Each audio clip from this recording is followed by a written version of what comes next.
Shamaya, you did it. STL Music. Is that good? Welcome back to the show. Yo, listen up, we back in the game. Sweep the league, we got the flame. Motivated to the fullest every single day. We wake up, get it in every way. Working in two in the global inspiration. Talk this sports and top news, no hesitation. Sweep the league is back. We always coming back, that's a fact. Wanna tell them that STL Music, mama, we did it. Where we at? Coach Jill in the house with the flow so tight. Every girl, rubber rock stats, we unite. Yeah, the best show, Monday through Friday. If this ain't different, they lying.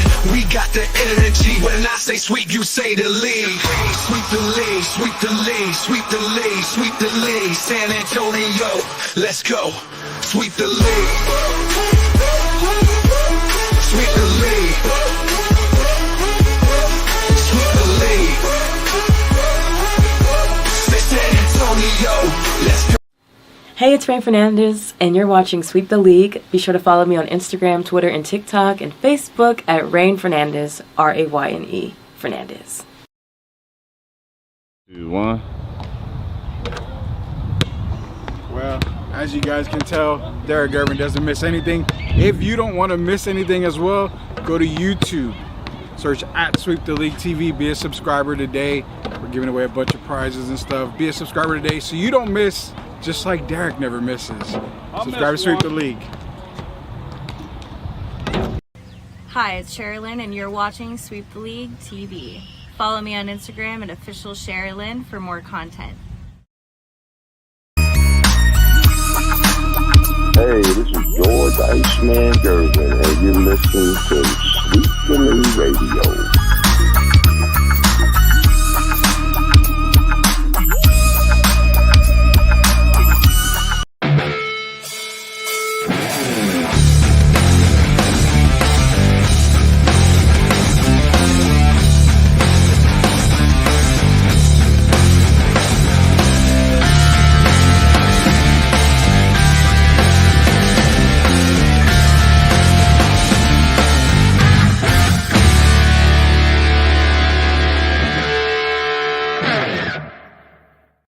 All right, everybody, what is up? It is the Tuesday night delight edition of Sweep the League.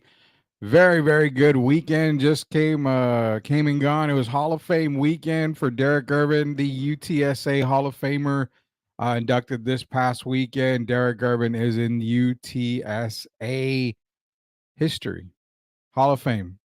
Now you go to the training center. You can go see his plaque that's there. He was honored at the UTSA game this past weekend against Florida Atlantic. So I mean, it was a great weekend for Derek. He said he kept his speech pretty short. He's going to be joining us here at the 9 o'clock hour in about 10 minutes. He said he's going to jump on, so we'll be talking to Derek about his Hall of Fame weekend this past weekend for UTSA. A lot of college football, a lot of NFL football, obviously. Tons of injuries. We're going to go over a lot of that stuff as well as some trade ideas that you are seeing kind of bounced around in the NFL. You see Myles Garrett from Cleveland potentially being on the block. Cooper Kupp is the name. Deebo Samuel's another name to watch out for. I don't really think so on the Deebo part because of Brandon Ayuk's injury. So you may see Deebo just basically stay in San Francisco because with Ayuk out now, they're going to need some weapons. But right now, Myles Garrett, Cooper Kupp, two of the guys that you're probably going to see on the move here. NCAA, Texas loses to Georgia. I said Texas would win. Gio is a very happy man because his Georgia Bulldogs went into Austin and crushed the Longhorns from the very beginning. It seemed like Georgia disguised a lot of their defenses very well against Texas, made it very difficult for Quinn Ewers. And the little time we saw with Arch Manning, Sark had a tough time against Georgia. But again, it's the SEC. We're not expecting anybody to go undefeated in the SEC. Bama did lose to Tennessee, so that's a 2-loss team. That puts Bama way down in the rankings. So we're going to kind of go over that if Gio joins us here. He's supposed to be joining us here in just a little bit as well. Kind of went a little early tonight, so definitely wanted to talk a little bit about NBA as well. The NBA season is kicking off. We're going to try to do an NBA preview, a full NBA preview show tomorrow. Probably going to do it in the morning, I believe. If not, we'll do it sometime during the day tomorrow. and then the replay will be tomorrow evening at 9 o'clock. Tim's in here. Yep, we always know that. Detroit and UTSA legend Derek Gervin. Congrats, my friend. Yes, congrats to Derek Gervin. It's going down on a Tuesday. What's good, fellas? What's cracking? Stay blessed, stay real, and most probably remember, no feelings, only chaos. Definitely. Shout out to Chris Leha, MCS General Contracting. Anything you need, general contracting. I mean, you need to pour this slab. You got to get the swimming pool done, driveway done, redone because it was messed up the first time by whoever did it. You call the best. It's MCS General Contracting. Has the Sweep the League of approval, stamp of approval. They guarantee it just like Sweep the League guarantees it. They are the best in the business for a reason as MCS General Contracting. Kamara signed a 2-year extension. Wondering if it's part of him possibly leaving, but he did say he didn't ask for a trade. I don't think they're going to ever trade Alvin Kamara. I think he's going to stay there for a while now. So I definitely don't see him leaving New Orleans anytime soon. Now, I do see New Orleans making some moves. I don't know if they're going to make them this season, but I do see New Orleans making some moves. As you can tell, Rattler, if he was to have, his offensive line there, they've got injuries, obviously injuries to the receiving core. Just a lot of injuries for New Orleans, but you are watching Spencer Rattler. I mean, the kid can play. You just got to give him, weapons and a line in front of him. So I think Rattler's going to be good there. But, yeah, they're going to probably do a lot in the offseason. Tim Gonzalez, we are bowling, waiting for Gio. I want to thank him for predicting for my Blue Devils winning 4 games. Yeah, hopefully Coach Gio will be joining us here in just a little bit. Again, we went on a little bit early tonight. Just going to talk a little bit about NBA. We got an extra 15 minutes. I was hoping the guys would join me early with me, but they'll be on about 9 o'clock, hopefully. The injuries this year are absolutely insane, man. We have 3 starters, I think, still active, depressing. Yeah, it's tough, man. You want to start off hot. Then the injury bug started to happen. You saw the offensive line go through the injury bug. Obviously, Derek Carr's injured. I mean, Olave, he went down with a concussion, or he was injured with, I think it was a concussion. You also got Shaheed. He's out now. So, I mean, even the defensive line, I think, is a little banged up as well. Let us know. We can talk wrestling. Yeah, I'll let you know, Tim. It's always a show where we kind of just decide, we're going to talk about wrestling. So definitely let you know, guys. Appreciate everybody joining us here. Go to our YouTube channel, search at Sweep the League TV, hit the subscribe button, up to 932 subscribers on there. Appreciate everybody joining. Be sure to be a subscriber. We got a whole lot of stuff coming up here, so please be sure to be a subscriber. Haven't got any talk yet, but nonetheless, we have one of the guys on right now. So, all right, I'm gonna go sit in the corner and no. You got to talk, man. You got to join us here. You got to join us here, definitely. Let's bring on Coach Gio.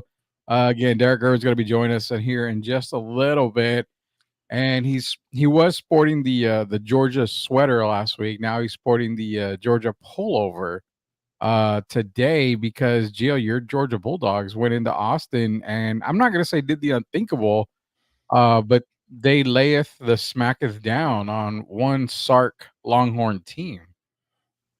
Yeah, Georgia came ready to play. They normally started slow, and they did start slow on offense, but Texas never really got rolling until third, fourth quarter. So Georgia was able to kind of keep that defense flowing, and that's exactly what they did. Kudos to Kirby Smart. He had that us against the world mentality, and I thought Georgia on defense, it looked like there was some life there. Something was there because they played on a mission. That first half, really, Texas didn't do anything. Georgia found ways, and I would like to welcome Texas to the SEC. As Rudy thought that, actually, it seemed everybody picked Texas. I mean, I don't even call anybody picking Georgia. Did.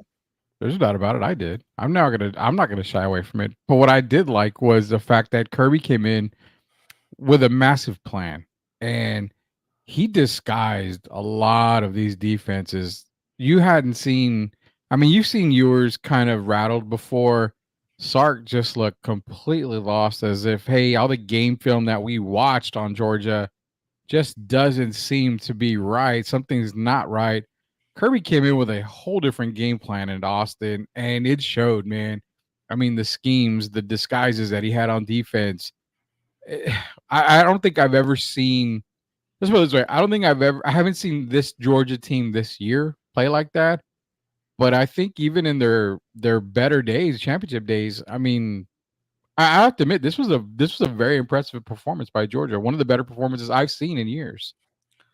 It was Carson Beck still not the offense still not where it should be in under year 2. He's still throwing a good amount of interceptions. Not Carson Beck we've seen last year.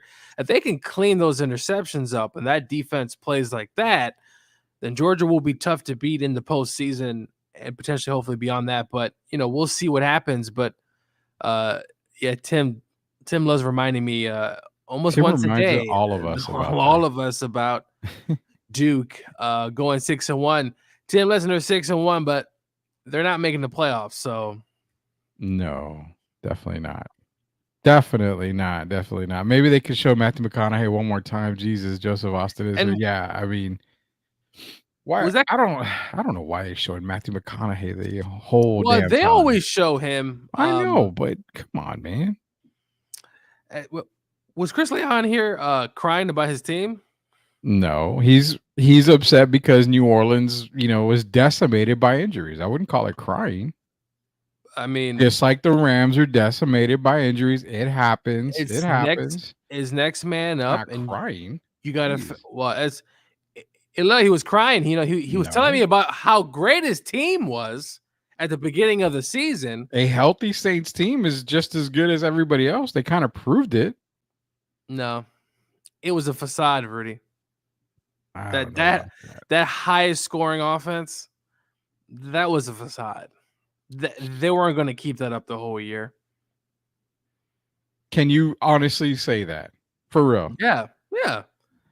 I mean, just like the Ravens didn't do anything right. They're starting to prove that. Yeah, the Ravens. Okay, so the Ravens are proving us wrong because we didn't have the Ravens being this good this year. We figured with the losses on the defensive side of the ball that they weren't going to be great.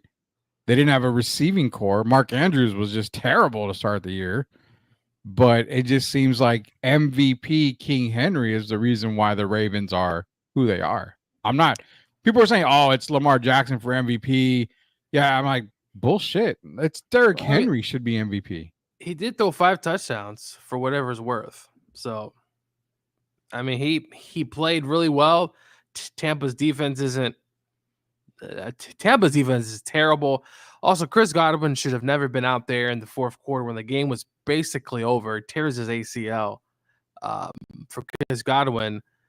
And look, Chris, you told me the Saints were this and that. After week 3, you could see, Rudy, the wheels starting to turn. And so with I got your address. I'm gonna pass your address on to Leha so you can fly out there. Even with Saints fully healthy, I think they would have turned into the old Carr. It's just I'm not sold on him. He's good for stretches, but he's not going to win you a Super Bowl, and it is what it is.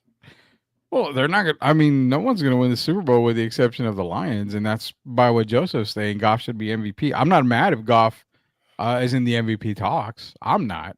I mean, he clearly is one of the MVP candidates, but is he the MVP? Not right now. I think I've got Derrick Henry just far beyond everybody else right now as MVP. Lamar, you can put a case in there for him, but I mean, I would put Derrick over, Henry over Lamar and Goff right now. I think it's Henry.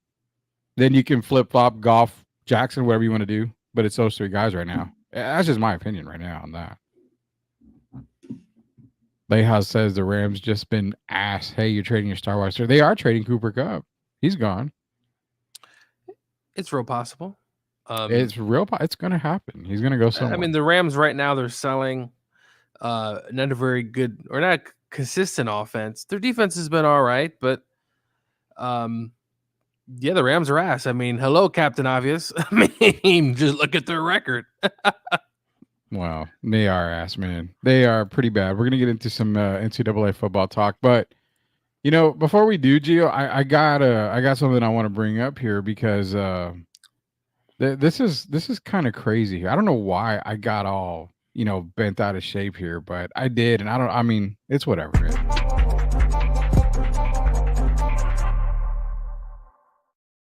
All right, so I got bent out of shape earlier because someone sent me the screenshot of someone calling me a Debbie Downer on YouTube when I was on Locked On Spurs the other day. Reason being is because I said the Spurs were probably going to be a 30-win team, and don't expect much. Low end 28 wins, high 32, high end would be 32 wins. But I just have to say that I'm going to apologize that I go on Locked On Spurs with Jeff Garcia, friend of the show. I'm going to apologize, Gio. I really am. I'm going to apologize for Waldo Castillo because I'm not one of the guys that gives you effing hope on a season where I don't expect anything to happen. I call it like it is. That's exactly what happens. You know what? We're not myself, Derek. We're not here to stroke the egos of everybody and say, you know what, hey, they added Chris Paul, hey, they added Harrison. Have you seen Harrison Barnes in the preseason? He was probably one, if not the worst player on the roster, and he played all 5 games. So you look at the roster. Victor, year 2, gonna be good. Chris Paul, gonna help out, gonna be fantastic. I know he's gonna have a good year.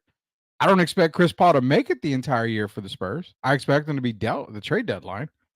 I mean, friendly contract. A lot of teams are going to want that contract. They're going to want him for the playoff push. I don't expect the Spurs to be in the playoff push. If they are, great. But I never once said I don't cheer for the Spurs to win. I'd love for them to win 40, 50 games, go to the NBA Finals. I'd love for all that. But the real side of sports talk is you have to keep it real. So I apologize for being a Debbie Downer. I really do. But I kind of like the name, Rudy Debbie Downer Campos Jr. A Debbie Downer. I don't think I've ever been called a Debbie Downer. Look, we all love our teams, but you have to call them out. You have to, at times, speak negative, and you're just giving your opinion. Hey, it doesn't mean Rudy's right. The Spurs might win 45 games, and people are going to come after Rudy and say, well, Rudy's wrong. Well, look, Rudy's wrong about a lot of things. I'm also wrong about some things, right? So it just comes down to we're giving our opinion. If you don't like it, hey, but I mean, 30 wins is still decent. I mean, what? I think DraftKings has it 35, right, Rudy? 35 and a half, I believe. Vegas had it, I think, at 38. I think it down to 35. I think it went even lower to 33, if I'm not mistaken. I mean, throw a few dollars for Spurs to make the playoffs. It's possible. You never know. But, I mean, I do like the name, though. It's, but yeah, no. Yeah, no, there's just no way. And I like fans, thinking that's the problem. And I'm sorry, man. We call it like it is here, bro. And it's like this. I'm not as popular as other podcast people in town. I'm not, I had a very brief radio career. I don't have radio, like years of radio and everything. So I get it. I'm just another podcast hack who's been doing this for a while. But at the same time, I'm not gonna come over here and write, sugar-coated pieces and shit like that and make videos and say, well, good God, they had a terrible season last year, but I'm optimistic that they're gonna be, 45 wins this year. Why? Because I have to say positive things. The only positive thing that I can say is 2025 is coming. Tons of free agents, better draft class. I'm kind of ready for that. So that's my rant for the night. I just had to let everybody know, like, hey, you know what? I'm a Debbie Downer. Who gives a crap? Spurs basketball in general, I think, will be better, but you're still going to see a lot of inconsistencies, people jacking up shots as they did last year. So, look, 35 wins seems pretty reasonable for a team that's still building. And Victor, I mean, really, if Victor takes, I don't know, 10, 20 steps forward and he's averaging 30 plus a game, it's possible. Spurs can get to 35, 40 wins, but I mean, that's a lot to ask for when there's other guys that also got to step up as well. And I think they will, but Yeah. It's still a young team. I got it. We got a Hall of Famer. Now, we can't even say future Hall of Famer. We have to say Hall of Famer Derek Irvin. He's joined us on the show here. Let's bring him on to sweep the league. Derek, man, can't call you future Hall of Famer no more. It's flat out Hall of Famer Derek Irvin. All three of us are Hall of Famers, man. How you guys doing? Good, man. Good. Yeah. Give you a couple minutes here, man. How was the weekend? I mean, It was actually great. It was tiring, but it was good. They treated me well.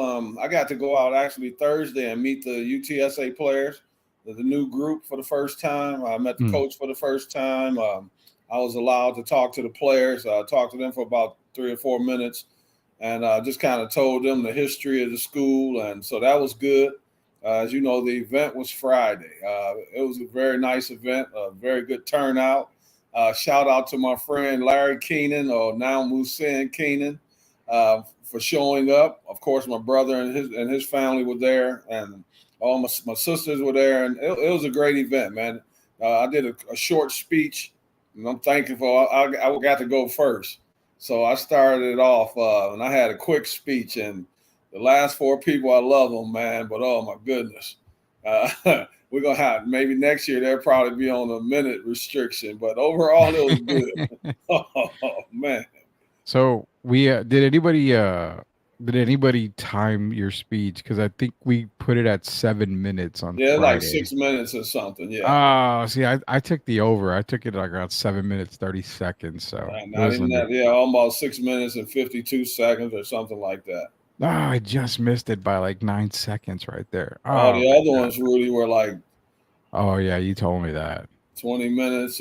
We had a guy, Teddy Williams, who played in the NFL. He was a track runner at UTSA, but he was so fast that he ended up playing for the Panthers. He played for like 17 or 8 teams or whatever, maybe 9 teams in the NFL. He was the last speech. And I love Teddy, man. Ooh, boy, Teddy can talk.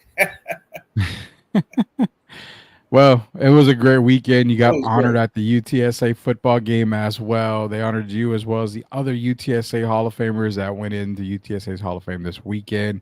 Great weekend. Now, it's over, but you're going to be immortalized in UTSA history, and that's the most important thing right there. When they talk about UTSA basketball and they talk to you, it's always referred to as Hall of Famer Derek Irvin. So, again, congrats from all of us here, man. Thank you very much. Yeah, I went on my rant, so I'm not going to go back on the rant here that I made a little while ago about being called a Debbie Downer because we call, basketball games and all that the way we do. But NFL-wise, guys, the weekend it showed a lot. It showed how much I shouldn't believe in the Falcons getting blown out by Seattle by 20. And it also shows that the Lions are probably the best team in the NFL right now. And there's really no looking back. And I figured the Aiden Hutchinson injury would hurt. Doesn't really seem like it hurt him too much, only because now there's talk of Myles Garrett on the trading block. So Detroit's going to have to make some kind of move. What were y'all's takeaways from the NFL on week 7? I mean, you had so many games going on. The Cowboys, they got lucky. They can't lose to a bye, even though probably they lost somehow during the bye week. They can't lose in the bye. But me, it's the Lions are probably the best team in the NFL. And the other part that I take away from the weekend is the fact that the Jets made a splash with Devontae Adams, but it wasn't as type of splash you get in the pool. It was kind of like a raindrop hitting the forehead, and that's the splash they made. I remember saying that it didn't really do anything for me when they traded for Devontae. So I would say my AFC Super Bowl representatives, I'm probably going to have to change it after this weekend. So what did you guys think? What were your takeaways from NFL Week 7? I can go Gio first on that one. Well, look at Kansas City. I actually watched that game from start to finish. Their defense is legit. This defense has been really good, specifically the last few years. Patrick's first Super Bowl run and even the second one, they weren't there yet, but they have been really impressive. Patrick Mahomes, he's still doing it. He had some guys out. The Chiefs, I know people are saying it's going to be hard to three-peat, but they're going to be right there potentially towards the end of the year. But I felt, looking at the Chiefs defense, and they look really good. But the Lions, I mean, right now, especially on the NFC side, they just proved they're still the best team right now, at least. I mean, they still got to play the Packers, but the Lions have been the most consistent. And if they get Myles Garrett, I mean, it's kind of been like a cheat code. You know what I'm saying? So the Lions look really good as usual. The Jets, Rudy, what was that? I mean, kudos to Russell Wilson. Russell Wilson played very, very well composed, and Pittsburgh's throwing their hat in the ring too. If Russell keeps playing like this, they have that running game, and the defense will play well. Only time will tell to see what happens. But the Lions and Chiefs, to me, kind of stood out. I thought they had some really good performances. Do you think more on the Chiefs and 49ers game? Are the Chiefs really that good, or are the Niners just that bad? I think the Chiefs are just that much better right now, at least. The 49ers, of course, injuries do matter. I know that's, you know, every team's dealing with injuries. And the 49ers lost Brandon Ayuk. I believe he's out for the year, Rudy. He's out for the year. Deebo Samuels had a weird illness. I don't know what that was about. And Christian McCaffrey, I don't think guys we're going to see him for the rest of the year. And they lost Hargrove too, the defensive lineman. He's out for the year. He was out, I think, starting last week. So this is a 49ers team. But guys, we talk about it. To make a Super Bowl run, you got to have some luck, right? You got to have things go your way. And right now, the 49ers, it could be a sinking ship by the end of the year. Well, we said that the window was closed, or the door closed after last season. That it's hard. There wouldn't be another run for the 49ers. And, you know, we couldn't predict injuries. So we didn't know that. But you could tell even a healthy Niner squad last year just didn't have the same giddy up. And that's why I think we felt like the opportunity was closing. The door was closing for the Niners on a Super Bowl, another Super Bowl run. Derek, takeaways from NFL for week 7 for you. Well, as you know, I've been saying the Lions all year, but I got to right now, I ranked them. You saw my ranking from a few days ago, Rudy. I had the Lions number 1, the Ravens number 2, Chiefs 3, and Bills 4. As of today, I would change that because, first of all, we are going to have to, at some point, it's going to bother us not having Aiden Hutchinson. Yeah. The guy is the best player on the team. And so you might get away with it for a few weeks, but at some point, it's going to come back to hurt us. And then we're losing our second best receiver for 2 games for performance-enhancing drugs or something. So he's going to miss 2 games. So when you have stuff like that, it upsets the rhythm, the chemistry. And so that's what scares me. But I think at some point, if we were getting Myles Garrett, I think we would be really tough. And I don't know right now. I just saw that about the Lions being the best defense in the league. I don't know about that because right now the Chiefs are looking – the only thing that's kept the Chiefs undefeated is their defense. This is probably the worst we've seen Patrick Mahomes over this course of time, over a 6-game span. I don't think he's played great. He still made some big plays. As you saw the run he made the other day when they thought he was going to go out of bounds. And, of course, he did a Patrick Mahomes move.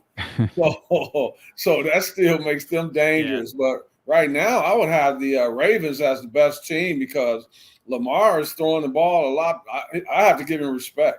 He's been working. I can tell he's been working over the offseason, and his throwing is looking good.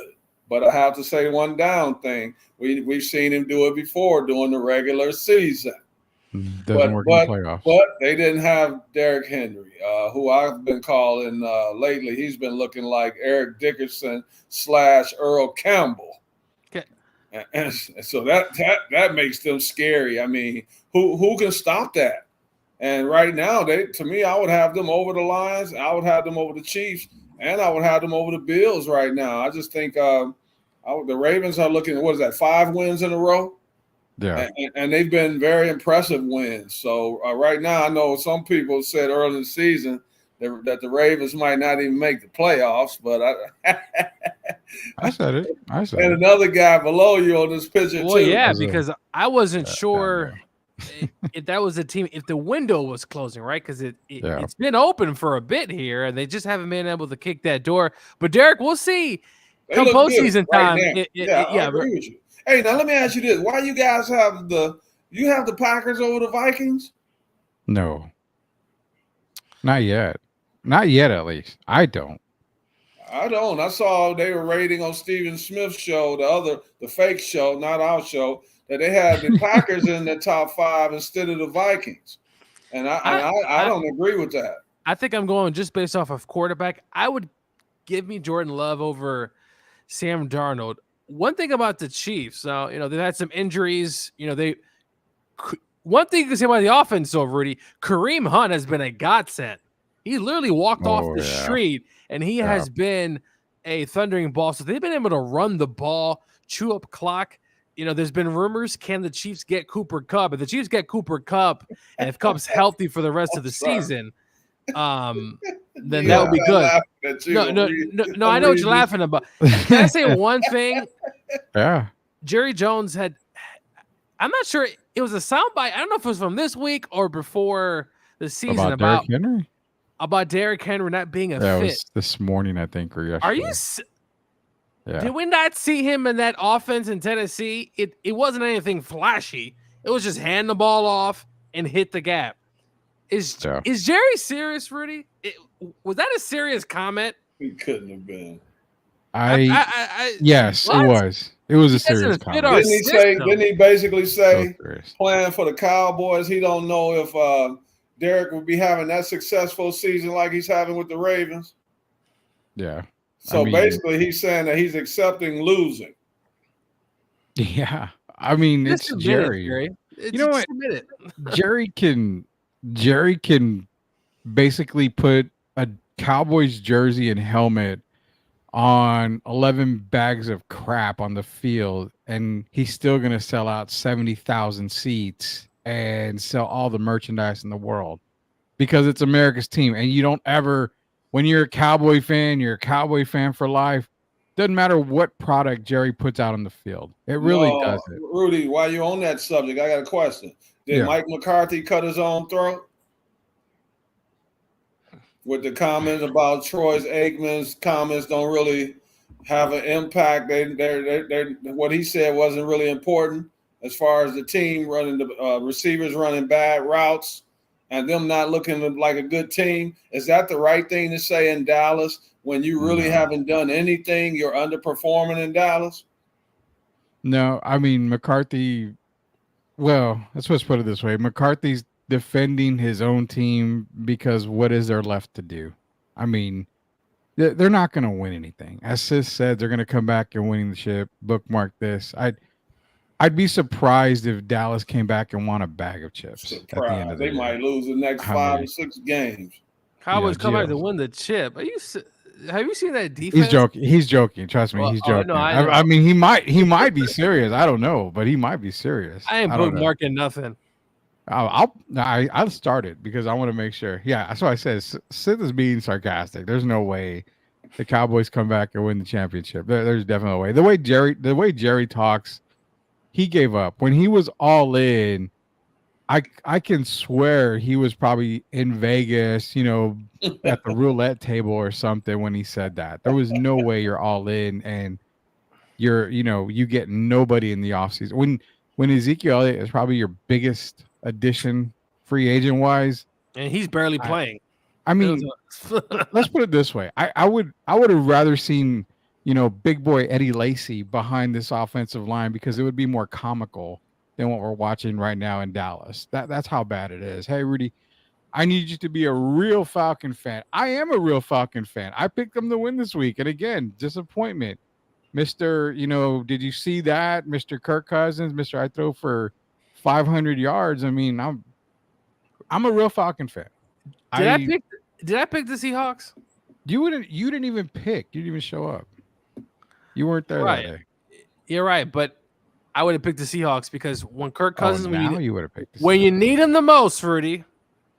What did I tell you? When he's flying high, he's got a jello arm. He threw for 500 yards, man. The guy, I'm surprised he was even able to throw anything after that game. The guy, his arm was just gone, man. Leo, don't you think Seattle has a pretty good team? They're decent. but they're I decent. think they got a pretty good team. I don't think they're either. I think their defense is now the Falcons. Just I don't know what that was on Sunday, but the Seahawks are susceptible to the pass big time, and I just don't think Atlanta just didn't do enough. Clearly, you guys talking about Seattle. What about? The Falcons. What about the team who's falling off the ladder the most? Would it be what happened to the New Orleans Saints? Well, Gio just pissed off half of the chat a little while before you got on here talking about the New Orleans Saints. The Saints and the Rams, who I had the Rams winning, like going super far in the NFC. I really did at the beginning of the year, but we can't blame the Saints. We can't blame the Rams for being decimated by injuries. I mean, both teams they're just decimated. So if I'm looking at a team that's fallen off the most outside of the injury bug, I mean, the New York Jets is one of them. The Cleveland Browns were a big team last year. They've only won one game this year. They're probably going to win a couple more now that Jameis Winston is starting.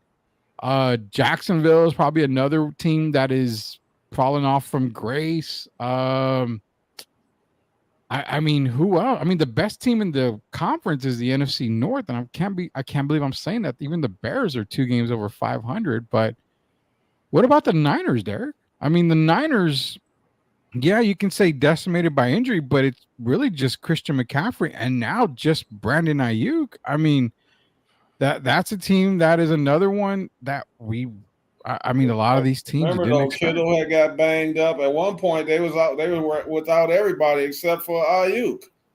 Yeah, McCaffrey was out. They had most of their Debo. But Debo's always out, though, Derek. Debo's been having issues. Yeah, so I look at it more. They're just sometime that year just happens where you get a lot of guys banged up and you never are able to gain your chemistry. You can't regain your chemistry. And then you got Rex Ryan talking about. I already told you that nonsense about Purdy being Drew Brees. Maybe Purdy started believing that. And it's a rough year for the 49ers, but I think they'll rebound. It's just they've had a lot of that go against them this year. I still don't think they're a bad team. They're kind of handicapped with the injuries. So is Brock Purdy even – I mean, is he just a game manager now? I've been said, yeah. I'll take Geno Smith over Brock Purdy. No, I would take Brock over Geno. I think it's just situations, and right now their offensive line is not great either. The Chiefs' defense though is really good, great man-to-man defense, and they were blitzing him around, and it just wasn't a good game. But the 49ers are still a team to watch out for, and in the playoffs, if they go on the road somewhere, I won't be shocked if they beat playoffs. For the Niners? Someone's got to win that division, and I don't 100% trust the Seahawks. Playoffs? Don't talk about playoffs. You kidding? They already beat the Niners. Might be 6-11 or 7-10. Beat the Seahawks already. So look, I'm saying is the 49ers could be the team that gets in. By hook They're not going forward though, Gio. They've been going kind of backwards. If you look at their play on the field, sometimes you can't go by the record. You I know. Go by how they actually look on. That's why I don't have Kansas City ranked number 1, because I'm not really going by their record. I'm going by their actual play on the field. And Kansas City has not looked like the best team in the NFL in my eyes. But their defense there, you got to admit though, the defense is good, but the offense hasn't looked up to par. And Mahomes got that gut. Mahomes got a little gut this year. We're just being honest, man. But that's the scary part, though. They're undefeated, and Kansas City hasn't played their best football yet. They were fortunate to get by the Ravens, as we know, a foot by a toe. Oh yeah. And as we look at it now, the Ravens, if they were to play them right now, the Ravens will be the favorite in that game. So I think there's a few teams, and Buffalo, I think will give the Chiefs a really good game. So the Chiefs are undefeated, but I think their record is not what it should be. It's kind of overrated.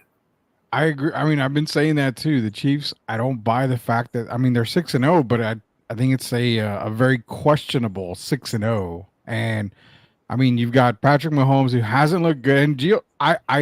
I see where Gio's coming from. I really do, because they're 6-0, and you haven't gotten the best out of Patrick Swift hasn't Mahomes. looked great, right? Travis Swift and hasn't even looked great. Travis Swift hasn't even looked good either. So I mean, it's like this whole team plus the injuries. Rasheed Rice is done. And Yeah, really, Juju.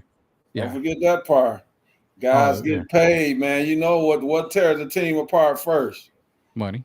Guys start getting that money, man, and then start doing things like making commercials with their brother. And every time you look around, they're on a different commercial, the Kelsey brothers, and you can lose focus. And it doesn't take but one guy on that offense to lose focus to hurt a team.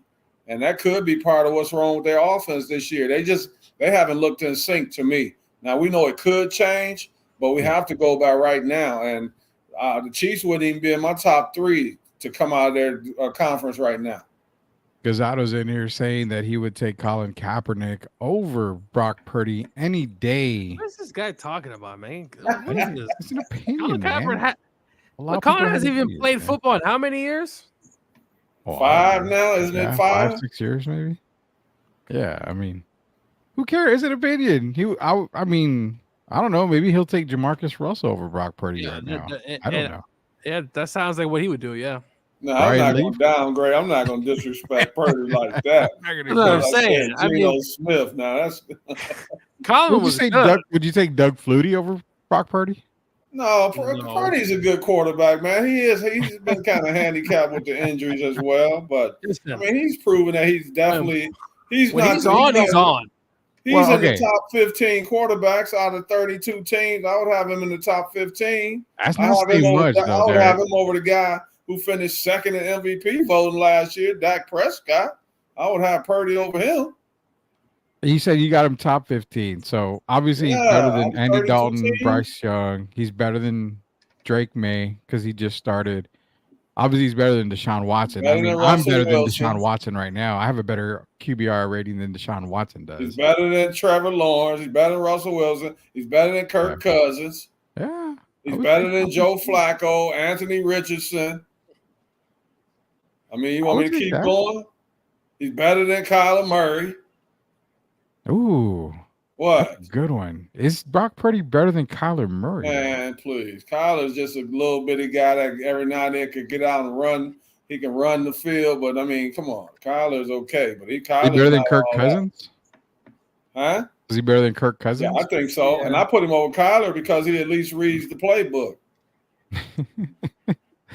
And it sucks as Daniel Jones read the playbook and he's still not there's another one. Daniel Jones. Well, that's your boy, Rudy. Yeah, David Carr. That sucks. Yeah, he is my boy. I get it. Well, all right, we're going to do our quick segment before we go to commercial break. We're going to do our, what is it called? Caught Off Guard segment here. Let's go at it.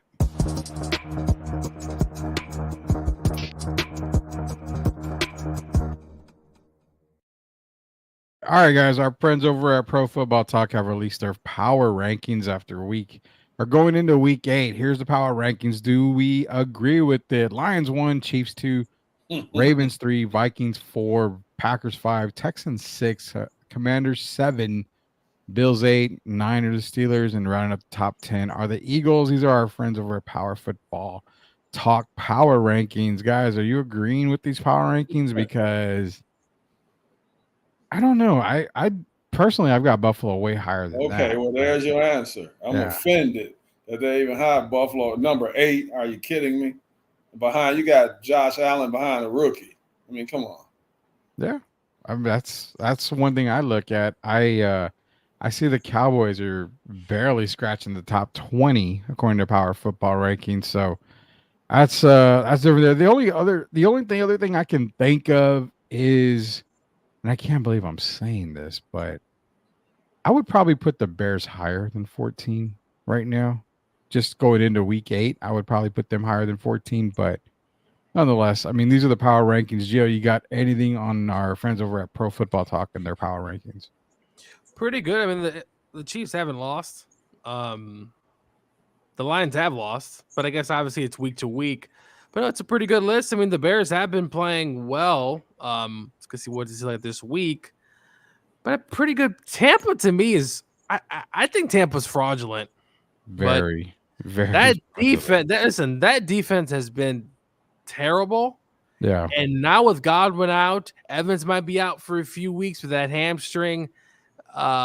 Baker's going to be throwing to Plummer soon. But no, I think Tampa needs to be down to number at least 16. Though I don't love the Broncos either, but the Broncos defense has been playing really well. And yes.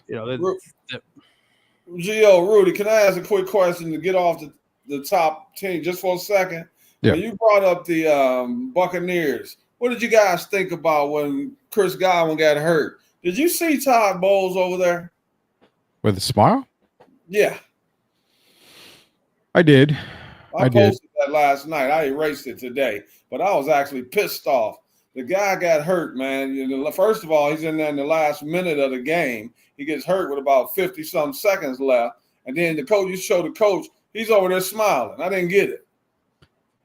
I didn't get it either. I mean, I don't understand why a coach would be happy. I mean, not saying he was happy, but smiling at the situation of your best receiver going down after, Mike Evans went down. Because if I'm not mistaken, Godwin, even fantasy football rankings, I think he was the number one receiver overall. So I don't get it, but it's weird, Derek, because earlier today, people had I think it was Sith Elias. He had Twitter posted and he tagged me about, why was Godwin in there at the end of the game? It was a blowout, but as mentioned before, a lot of these contracts in the NFL they're loaded with incentives. So you got to play X number of snaps in a season to get this bonus. You got to get this many receptions to get this bonus. Like, there's so many things. That's why you see a lot of these guys play, even in blowouts, they're still out there playing because every snap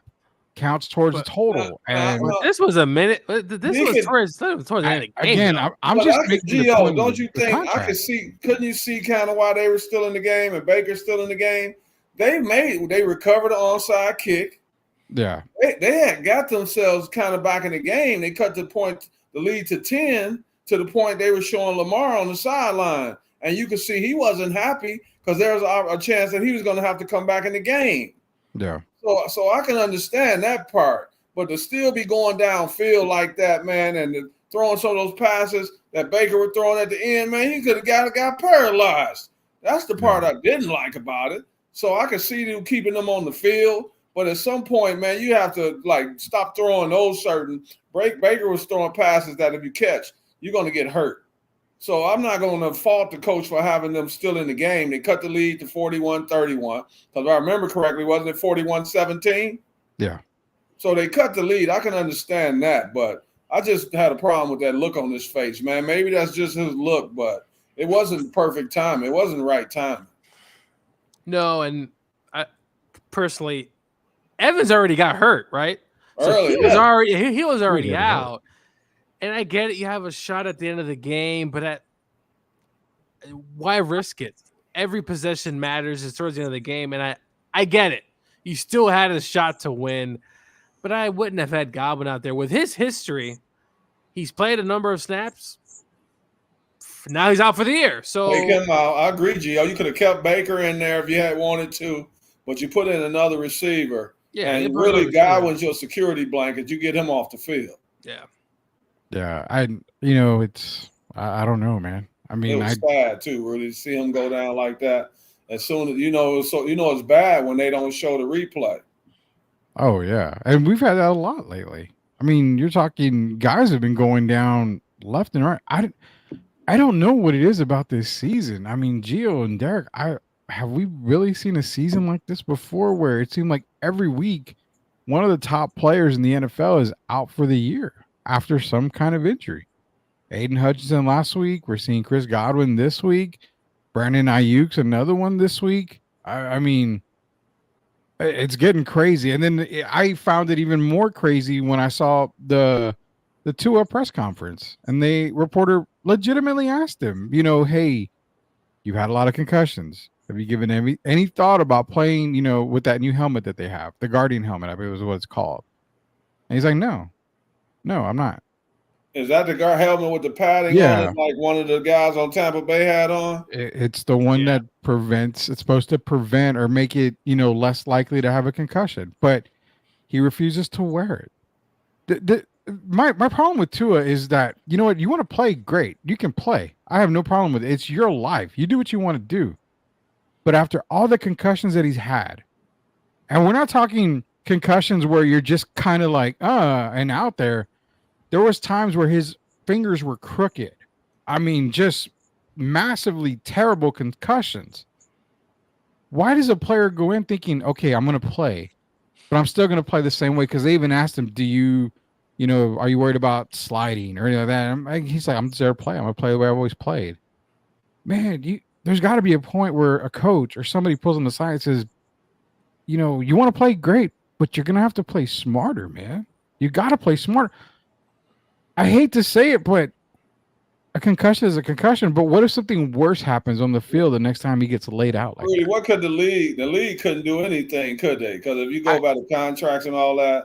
Yeah, but a player association. Yeah, the league. Yeah, but I'm saying the NFL, they can't say like, this is it for you. We're not going to let you play anymore, because that would be strictly a player this situation, right? You can't really tell him. No one could tell him, take away his livelihood. And that's the sad part. I guess you can't. So I don't know, man. Tua, I mean, I don't want to see him get hurt, because if he gets hurt again, it's not like these concussions are a joke. And so I don't know how he's going to continue to play, but I guess he knows something we don't know, even though it didn't work. What did he do over the summer? He took all this kind of training to learn how to fall and all that. Yeah. He's not listening. And then it happens again. So it's the same thing with Robert Griffin. RG3. Slide, Robert. Slide. Yeah. They hired a baseball coach. What about Josh? What about Josh Allen? Josh didn't even want to go. Josh didn't even want to go in the booth. Yeah. They had to make him. You got to protect yourself. And unfortunately, I hope Tua doesn't have some sort of crazy thing happen to him on the field to where he can't play anymore, right? This is where. Hey, does it remind you, Gio? See, when this stuff happens, it takes me back to CTE, Junior Seau, and these kind of guys. Yeah. I also think about that when you start talking about these concussions and all of that, man. That's where I worry about it. And I hope Tua has the right people in his corner to remind him of situations like that. I'll never forget the great Junior Seau. And to see him go out like that, man, it was sad. It sticks in my head. And I don't want to see that happen to another player. And we've seen a lot of guys. I mean, even Antonio Brown might have, Dwayne Haskins, that was a weird situation. He was crossing a highway. It was just got hit. Yeah, Ohio State. You see things. There's also Rudy Demaryius Thomas, right? Yeah. It's so many guys that have had some things happen, and you pray that they don't. But Tua's got to take care of himself, learn how to slide. Dude, throw the ball away. I mean, just become like Aaron Rodgers, who for the last decade has led the league in just throwaways. Just throw it away. Throw it away. Throw it away. Just throw it away. Live to see another day. The nose picker. Yeah. Just throw it away, man. Oh, my God. Aaron Rodgers. You heard that, huh? Yeah, I saw that. Well, apparently someone made a comment saying that wasn't nose-picking boogers, Derek. That was sugar boogers. Is you know who was the first guy? Did you see Minshew? Yeah. Yeah, so maybe that's becoming a fad now, but I hope it goes away quickly. It should, man. We're going to go away real quick here for our first commercial break. When we get back, we're going to preview the NBA for the last couple of last minutes of the show here. We're going to try to talk to these guys a little bit too. Maybe tomorrow we can go on during the day, do a bigger NBA preview real quick halfway through the day tomorrow. We'll figure it out here. But nonetheless, we're going to go over the NBA in just a little bit, maybe talk a little bit about your San Antonio Spurs, just for a little bit. Not much to talk about there. Currently, because I'm a Debbie Downer. So we'll talk about that when we get back here to Sweep the League. Hall of Famer Derek Irvin, Hall of Famer Coach Gio, Rudy Campos Jr. will be back. Are you looking for a contracting company that gets the job done right the first time? Look no further than MCS General Contracting. MCS specializes in top quality concrete work, including patios, driveways, foundations, and swimming pools. The team of experts are dedicated to delivering exceptional results and unparalleled customer satisfaction. At MCS General Contracting, they're not just hardworking, they're local. Based in San Antonio, they are committed to building relationships and trust within the community. That's why MCS guarantees your satisfaction. They pride themselves on getting the job done right the first time, every time. So why wait? Contract MCS General Contracting today to schedule your project and experience the difference for yourself. MCS General Contracting, building a better San Antonio, one project at a time. Proud sponsors of Sweep the League. For the ones who doubted, now we showing the proof. Came from the struggle, we live in the truth.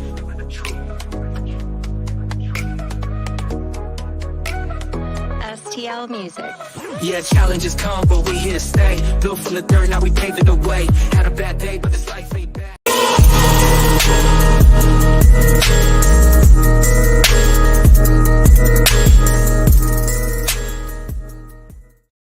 All right, welcome back to Sweep the League. Coach Gio, Hall of Famer Derek Gervin, Rudy Campos Jr. here on this terrific Tuesday, the Tuesday Night Delight edition of Sweep the League. This show is brought to you by MCS General Contracting, the absolute best in the business. MCS General Contracting, guaranteed to do the right the first time, guaranteed stamp of approval from Sweep the League. Contact them today.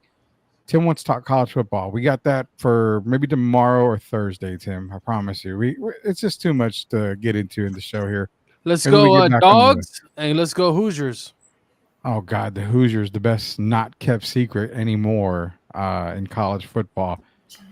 I told you, Gio, if they beat Nebraska, they would have to be in the top 15 so they go undefeated. They're 13 right now, right? They didn't just beat Nebraska. They literally – I was watching the game 56-7. Nebraska was the 7th ranked defense in the country. This was like a legit team. Now, Curtis Rourke did mess up his finger. He's going to be out against Washington next week. But Tavon Jackson stepped in that second half and was just throwing darts. So it's going to be interesting to see. And also, College Game Day for the first time will be in Indiana next week. So it's going to be – but man, 56-7. I'm sitting back and thinking, man, what? Yeah, they could win the Big Ten. Remember when they cracked the top 25? I told you I like them. Yeah, and I wasn't just saying that trying to be funny or because you like them. I really saw I saw a good football team. And you see, they continue to get better. They're becoming more impressive by the week. I mean that game against Michigan now, it's like. I think they're going to be favored. You think? They should be, man. Man, they might blow my team. I love Amazing Blue. They might blow Michigan off the field the way they're playing right now. So say they go – okay, so, I mean, let's hypothetically, they beat Washington. They go to, East Lansing. They beat Michigan State. Then they play against Michigan in Indiana. So say they win the next 3. That'll put them at 10-0 on the year? Going into that Ohio State game. Ohio State's the 3rd best team. Well, Oregon I'm saying, and Indiana. We'll look 3 weeks in ahead right now. Do the Hoosiers legitimately have a chance against Ohio State? Just being honest. If they go there undefeated, I don't see why not, Rudy. Now, obviously, it's going to be a tough place to play in Columbus. Shit, maybe I'll make the trip 2.5 hours, but it's going to be a raucous crowd there. It's a team that's never had the success, but I wouldn't shock me if Indiana goes into IU and win, and then obviously at the end of the year they got the game against Purdue, so yeah, they could end the year with 1 loss heading into the playoffs. But as to Gazzato's point, I said they're going to beat someone they have no, reason beating. I thought they would be a good team, but man, to do what they did against Nebraska, I know it's a freshman quarterback, Rudy, but man, that offense was humming. And Kurt Signetti, Rudy, he talks a lot of trash, but he backs it up. They kept asking him in the offseason. He says, "I win. Just Google me." I mean, this is the type of stuff he's saying, and everywhere he's been, he's won. So, and Rudy, by the way, on Saturday, they had a ton of big-time recruits at Indiana. So yeah, the money's being put out there, and this is a program now that, I mean, hey, Can you? I'm just gonna say that Kirk Signetti is the official college football coach for Sweep the League. I'm gonna say that right now. Now he's gonna get some. People are gonna be flying to try to get him. I think he stays. He doesn't seem like a guy to me that jumps ship. I mean, his first I don't know, man. His first head coaching job, Rudy, was at he goes to Alabama, right, with Nick Saban for 4 years, Yeah. Derek. He goes to a Division II school. Nick Saban says, "Hey, are you sure you want to do this?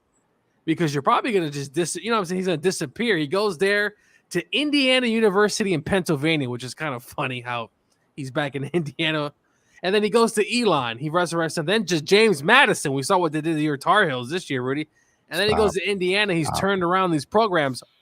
And he's also had coordinators for the last 10 years with him. It's a crazy story. Yeah, he's the official trash talking college football coach for Sweep the League, man. So. Last point, he said IU sucks, Michigan sucks, and Ohio State sucks. He said that at a basketball game. So this man just beats his own tune.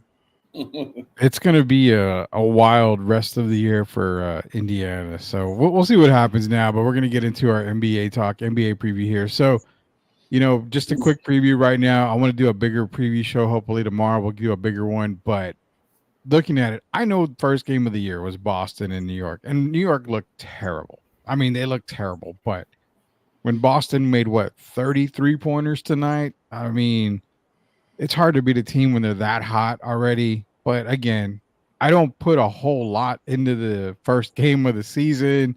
Cat's new, Mikal Bridges is getting still acclimated. It's the first game. I'm not worried about it. But as far as overall goes, I really do love the New York Knicks this year.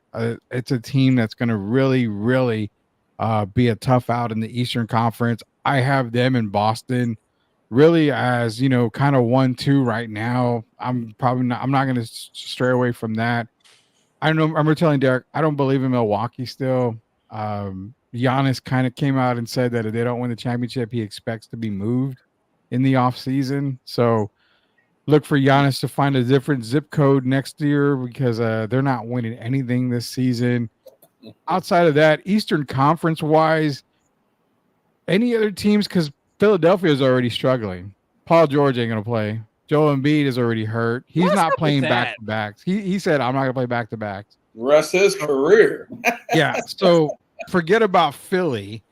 Indiana is a team to be reckoned with. I love Orlando. I'm high on the Orlando, Magic train right now, but it just seems like a two-team race in the Eastern Conference, right?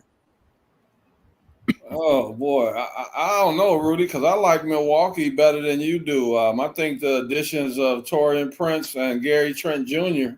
makes them a better team, and so they're definitely going to be better defensively, and I think they also can knock down open shots. Like Trent can shoot from anywhere on the floor, and then Taurean is a good shooter from the corner, and they're going to be better defensively. But they have to do well this year because if they don't, Giannis is going to be out there in San Francisco, I believe.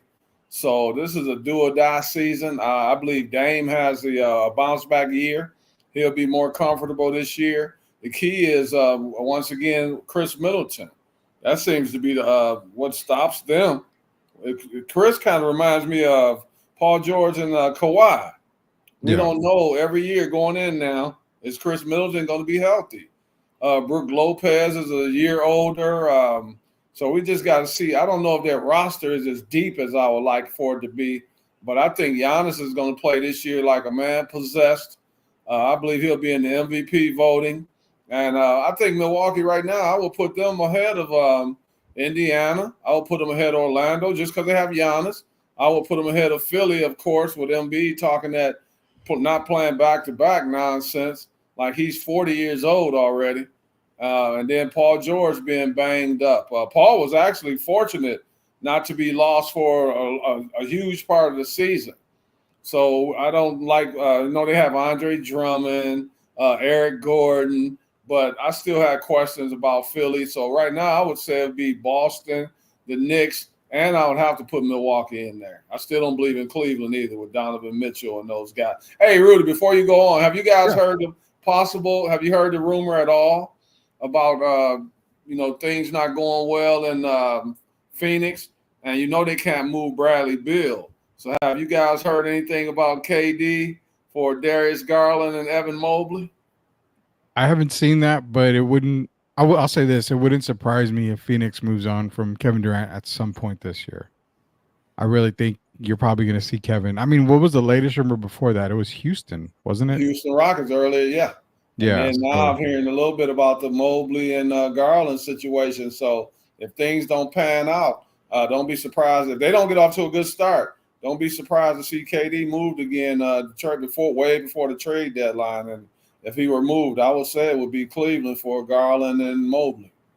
Yeah, I would actually like that deal if Durant became a Cavalier. That would be a pretty good thing there. You real quick before I go to Jill, you mentioned about Giannis being on the move. You mentioned San Francisco, Golden State. Just FYI, going into next season, one team that you and I talked about where Giannis could go is the San Antonio Spurs. They would have about $25 million in freed up money, as where Golden State would probably only have a couple million, maybe about 7 million at the most. So just keeping that in mind, San Antonio is going to have a lot of money going into the offseason.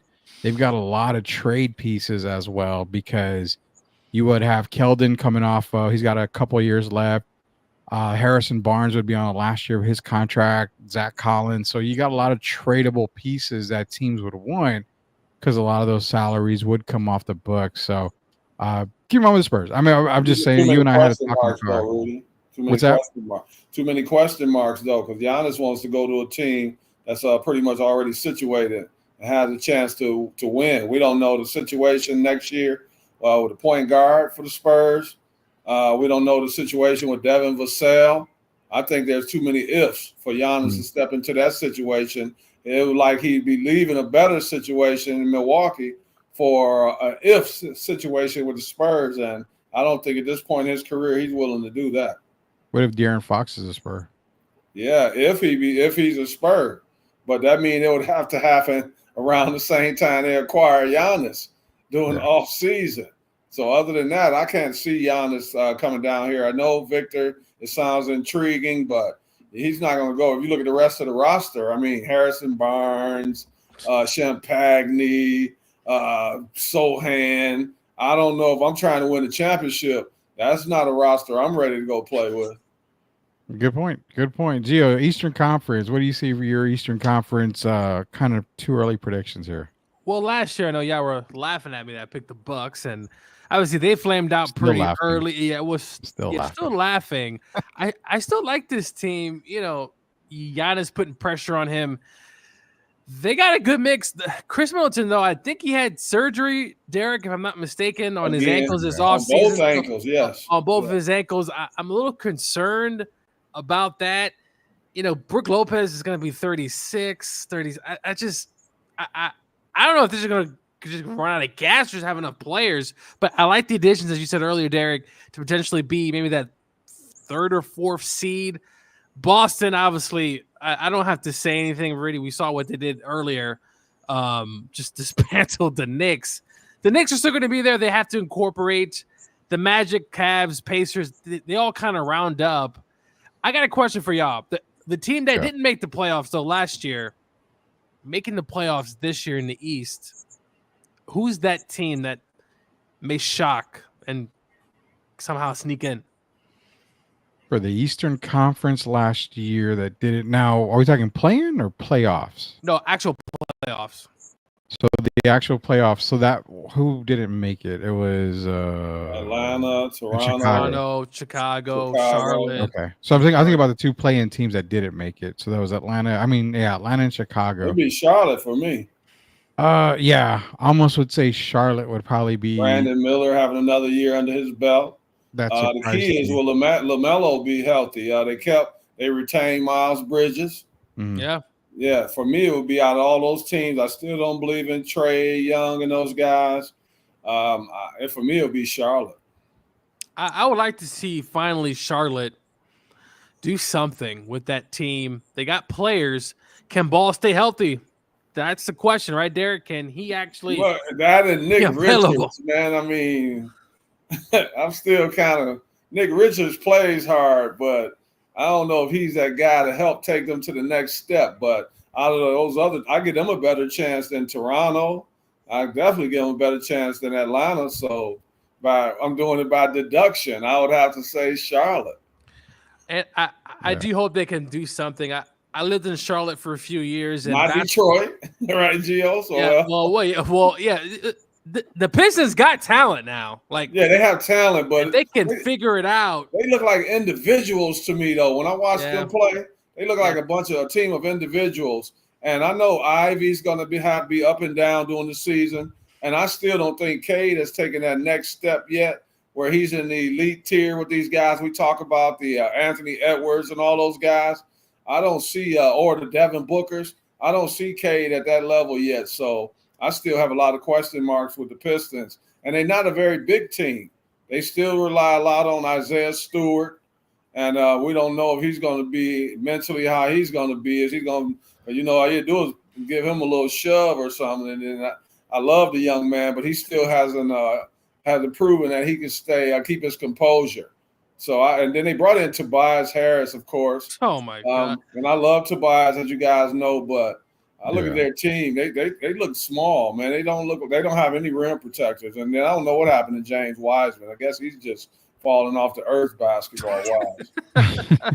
Well, so let me kind of throw this back on the Pistons here, because you're right. I mean, individual wise, the Pistons got a pretty nice squad if you look at it on paper. They do. I mean, I like Bickerstaff there as a coach as well.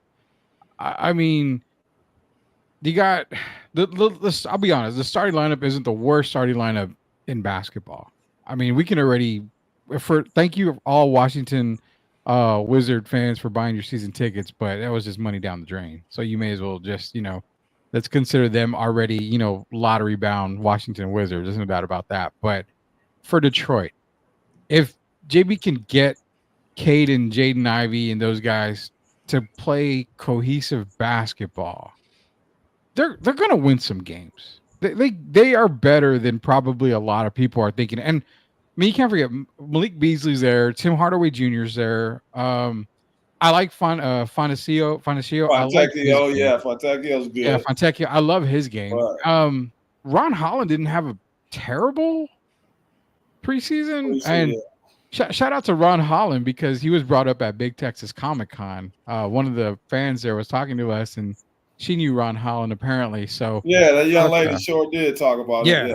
Shout out about Ron Holland. So, I mean, can we really say Detroit is that bad of a team? Hey, Rudy, my birthday's on the 28th. We can't factor out that they did lose 28 in a row though last year, didn't they? They did. And they weren't that bad on paper to me then either. So it's strange, and maybe it's the Monty, man. Maybe it's maybe Monty Williams Monty's, and shout out to Monty Williams. Yeah, down here now, Texas Military Institute.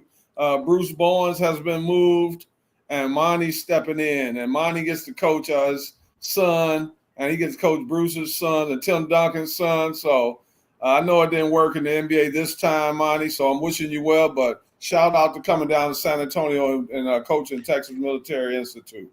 Well, he's still getting paid, so. Hey. Oh, he's really getting paid, yeah. Yeah, he's getting He got paid from Detroit.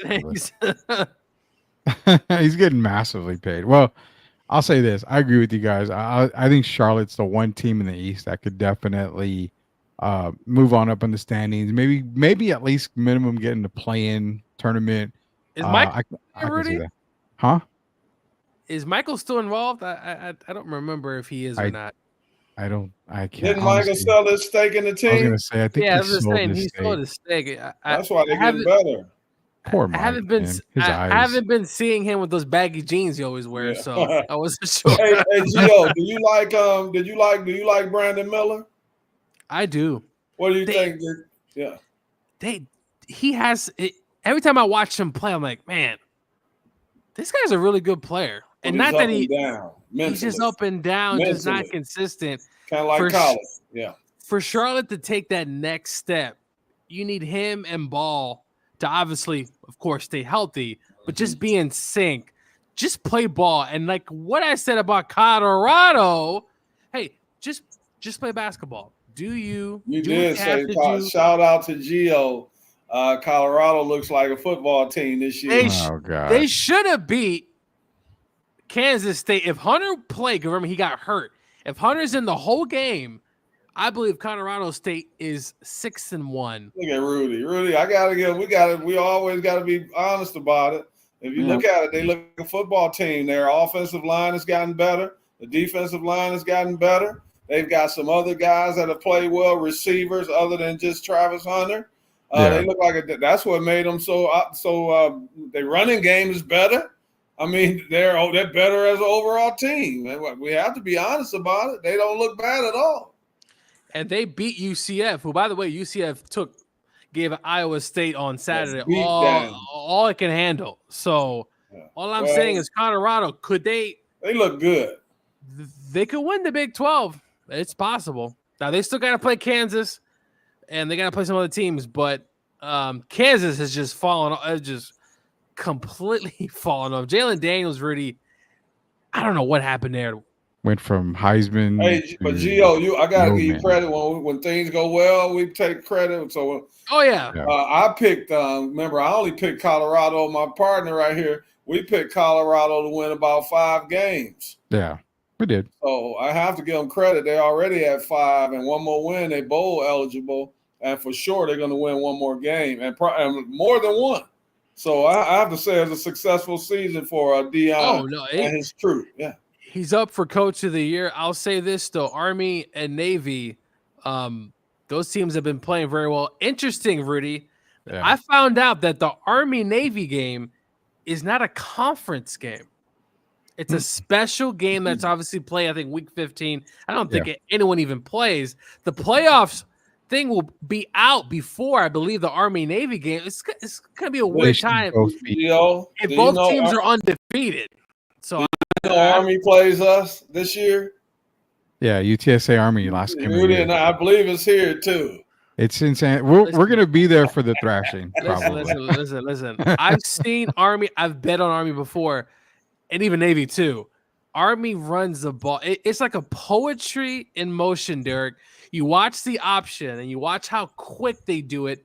They also do it very differently from shotgun. They just do a lot of different things. It's not your old school kind of option. This is a very unique offense.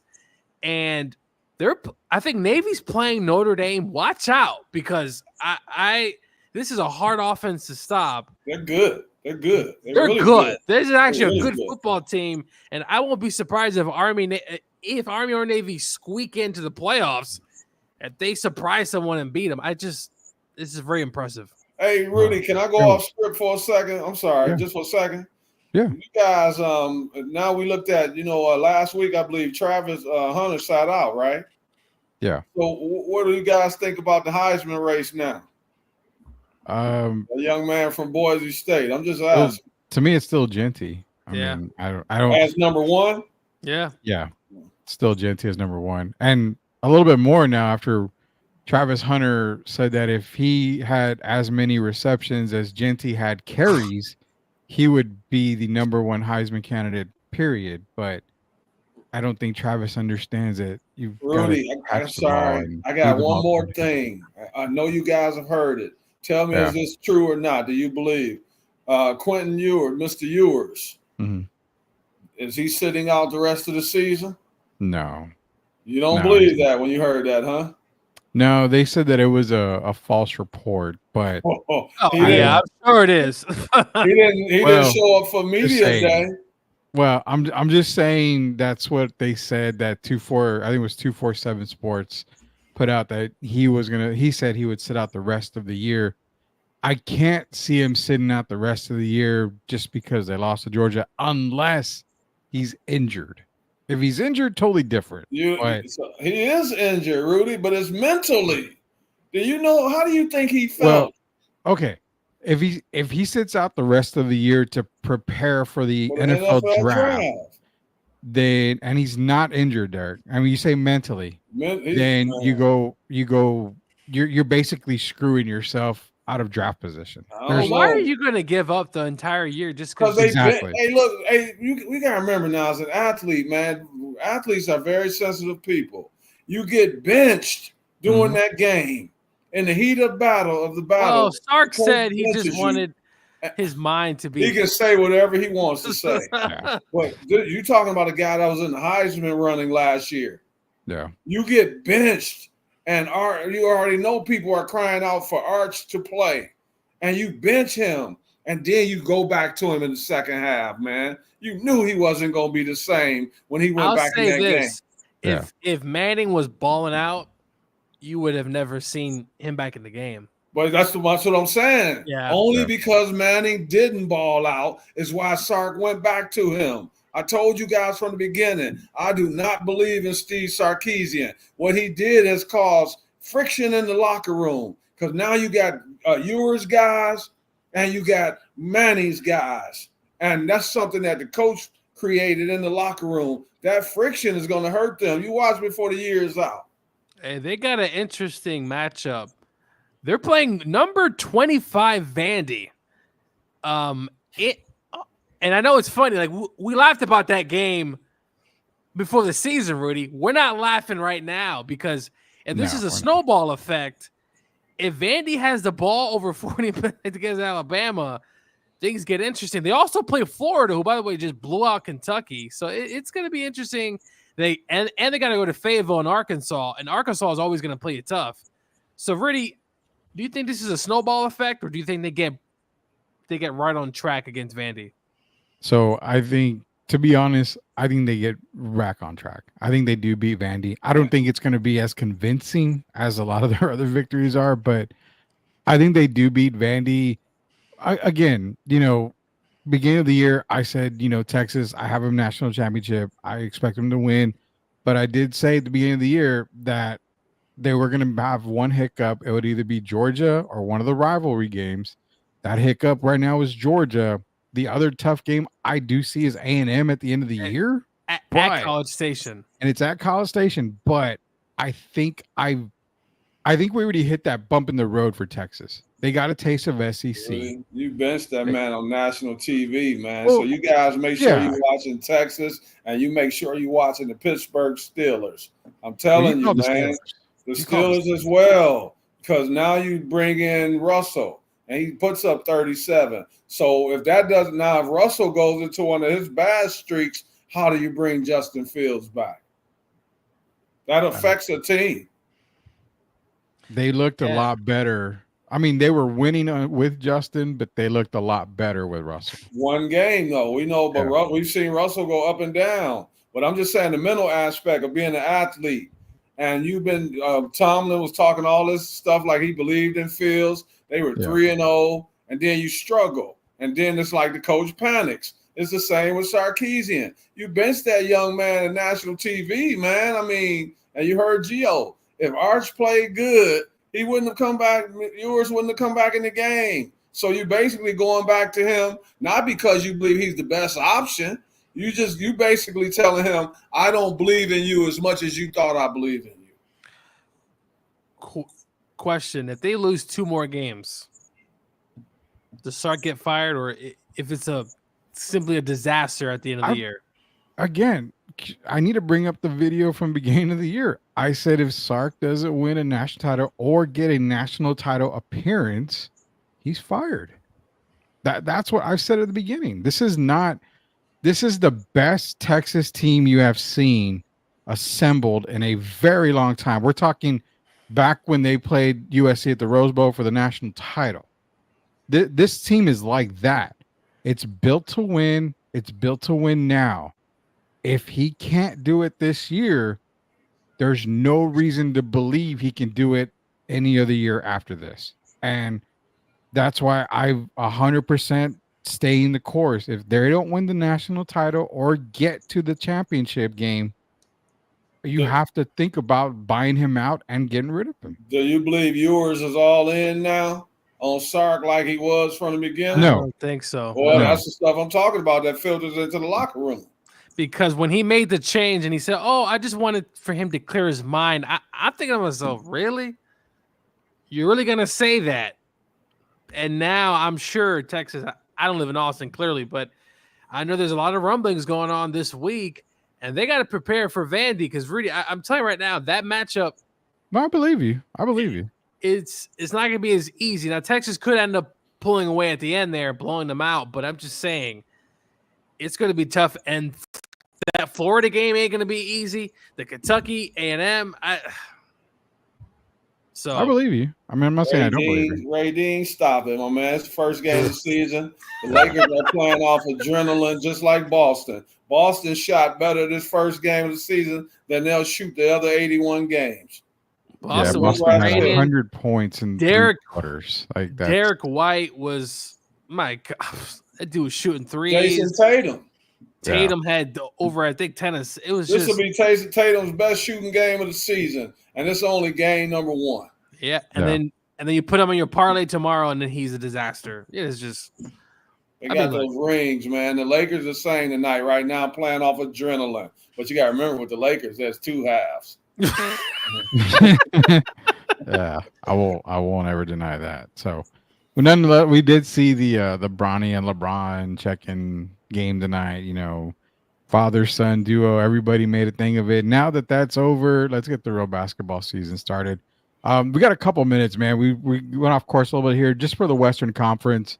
Just a quick preview on the Western Conference for the NBA. I still like Minnesota in the West, even though they moved on from Cat. I don't think they got any worse. Julius Randle, for me, helps them out a whole lot more. Love his presence there. Dante DiVincenzo, I think he's going to be a really good difference maker for them. I still like Minnesota in the Western Conference. One team that I look at for possibly being a team to reckon with is the Memphis Grizzlies. I think with a healthy Ja, healthy Desmond Bane, I know Memphis is going to make the playoffs this year.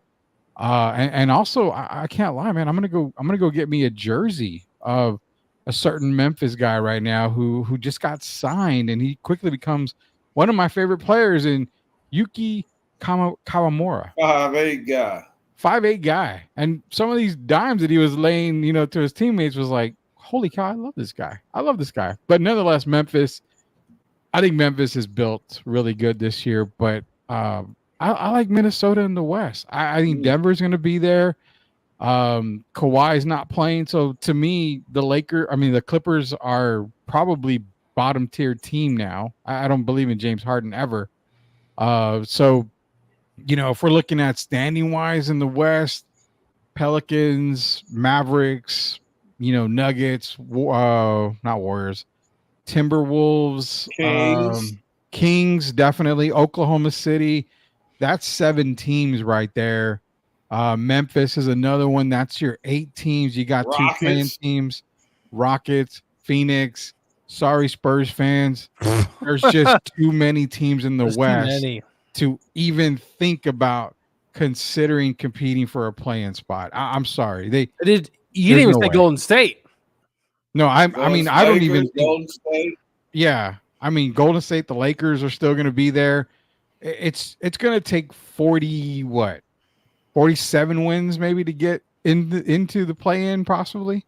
At least minimum play-in game, 46, 47 wins. So it's going to take at least 45. Yeah. So if Spurs fans thinks 23-game turnaround is going to happen this year, Spurs in the bottom 4, they could have a tournament with like Washington, Utah, Spurs, and what? I'm just kidding, people, but it's no, you're not. You're not a Debbie Downer. I'm the Debbie Downer, Derek. I'm the Debbie Downer. Hey, watch out for Zach Edey, man. He's been playing pretty good. Like, I know there was a knock on him coming in too slow, this or that, but there is a space for that back to the basket. He could particularly shoot okay. I think he's going to fit right well. Memphis is a team that Rudy is going to be good. Yo, would you put right now though? Rudy said Minnesota. You agree with that, or would you put? I'm going Oklahoma City.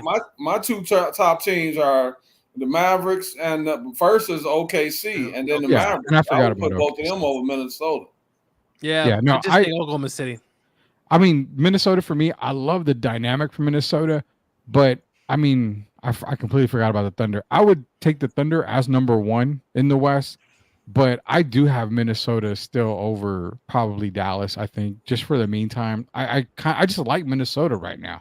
I think where everybody thought that losing Cat was terrible, it's not as bad as people think. But Oklahoma City, they just went from, okay, you're the number 1 seed and you're amazing, to holy shit, are we going to be able to compete? Because Hardenstein, I mean, that addition puts them way above everybody else for me. But Rudy, as far as Minnesota, sometimes a guy plays better when he's in a role like coming off the bench. Yeah. So now that Naz Reid is going to have more of a weight on his shoulders, I think they're going to miss that size having Cat and Rudy Gobert in there. Wait, but you have the defensive player of the year, Derek. Huh? You have the defensive player of the year on your team. Yeah, but I mean, sometimes you got two guys that match together. I know. Because you could play Cat. It's just something about him and Rudy, their length. And sometimes just the length alone, you don't have to be a great defender, but just your length. And I don't know, Naz, it's going to be different because Naz Reid has a different role now. And we got to see how that affects the team. But I like Minnesota, but with Julius Randle, we don't know how that's going to work out. So we know what we already know about OKC. And remember, OKC brought in Isaiah Hardenstein and Alex Caruso. So that really makes them a very potent team. And Lou Dort and all those guys. Lou can defend, man. He can defend. I think Dallas is going to be better. There's so many. There's just so many teams. Spurs fans, I'm sorry. This is not the fight you want to come into. And, we talk about all these teams. Sacramento, Keegan Murray. I expect him to take another step in his kind of process. Don't forget DeMar DeRozan. Yeah, he's another one. Sabonis. And then he's going to make Keegan Murray even better playing with DeMar DeRozan, because now Murray will get even better shots than he got last year. Mm-hmm. And then the Jazz. I don't expect the Jazz to make the playoffs, but that's another team standing in San Antonio's way. I was going to ask you, are the Jazz better than the Spurs? Yes. That was a very fast yes, and I'm gonna say I kind of think they are better than San Antonio. You do? I have them slightly better than San Antonio.